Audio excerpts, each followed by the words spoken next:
Carl, I know this year the steering committee had some discussions about judge commentary and maybe having a slight shift in what people are going to hear on their tapes, Yep. especially from people who are WGI judges. Tell us a little bit about that. This has been years in the making, to be honest with you. This shift was really started last year. And for those of you that don't know, anytime we make a shift in the way we do things, it's like turning a ship. It takes about 3 years. So we're going into our second year of this concern. The argument for it, or the points about this, have been brought up for years on end. Uh, and it would be stated in its most simplest form of there's too much judge speak and we can't understand it and it's very intimidating. And my response has always been, it is the language that we agree upon between us and the judges. They ultimately have the contract about the way they're going to judge you, and that's indicated in the manual. And so many of their words come from the manual. And when we went away from sheets and we went paperless, the the language that's in the manual and the language of the judging system went further and further away from instructors. And what you found is there were fewer instructors willing to make the effort to learn that language.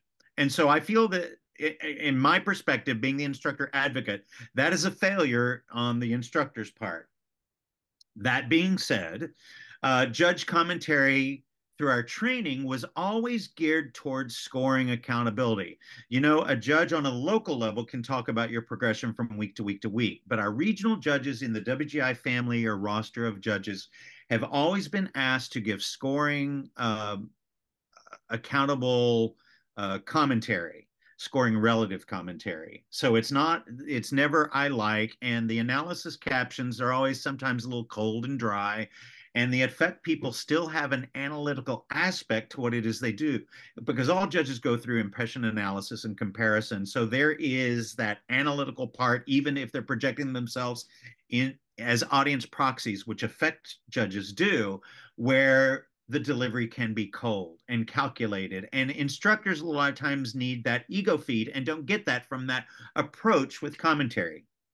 Let me move on. That being said, we started last year asking judges to remember who their audience is, and that the audience is no longer the judge administration. It's no longer Dale, Karl, or Curtis.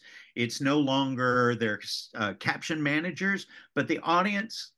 The words have to be delivered to the instructor, and finding language that's friendlier, simpler, that can be guided towards all classes, given the judge's role as teacher, counselor, critic. And so with the A's and regional A's, they're teachers. With the opens, they're counselors. With the worlds, they're critics, and I would say patrons, because that way it doesn't create that hierarchy of critic, more of a partnership, which I've always pushed for the judging community. And I think that this simpler delivery of language is going to be good and will fall onto friendlier ears. Now, the second layer, which is new for this year, is that we have found they still have to be accountable to the score and giving you information. We should expect less sports broadcasting where they're just doing running commentary through the whole time. You should be able to hear more pauses and letting them excuse themselves and say, okay, I'm going to try to get this, and then go and do a little recap. You should see fewer times where they're explaining stuff that happened 20 seconds earlier over the next part and missing those parts, because we're giving them permission to move that into the wrap up if they needed to.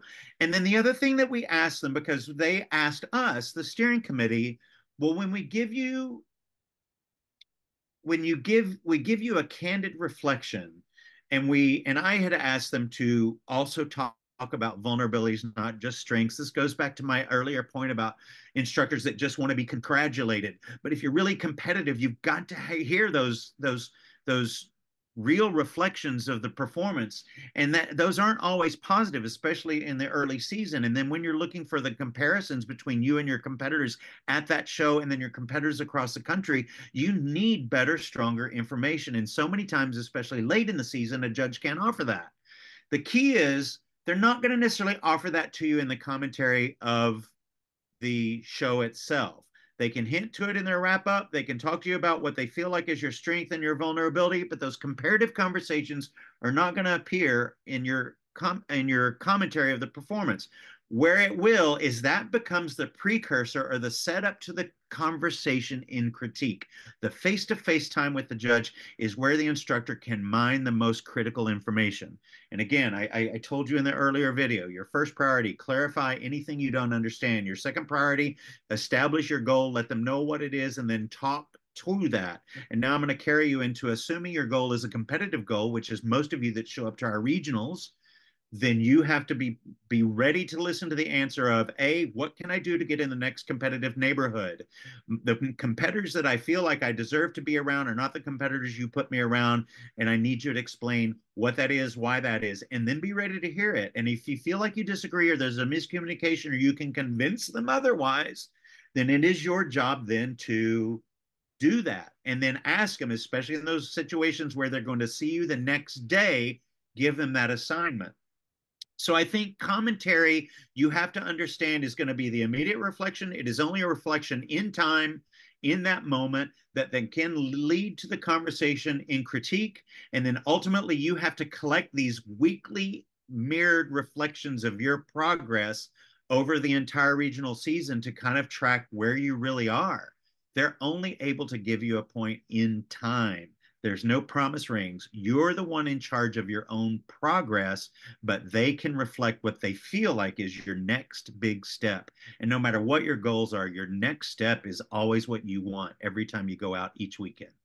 I hope that helps, Dale. I know I got It a little fun. does. That's great, Karl. And this ongoing effort to make the dialogue, or at least the commentary, understandable by everybody from those Yeah, young regional A instructors on up, um, because there isn't always a critique opportunity for everybody. But no matter who you are, when you get that tape, hopefully it's clear and understandable what exactly what's being said.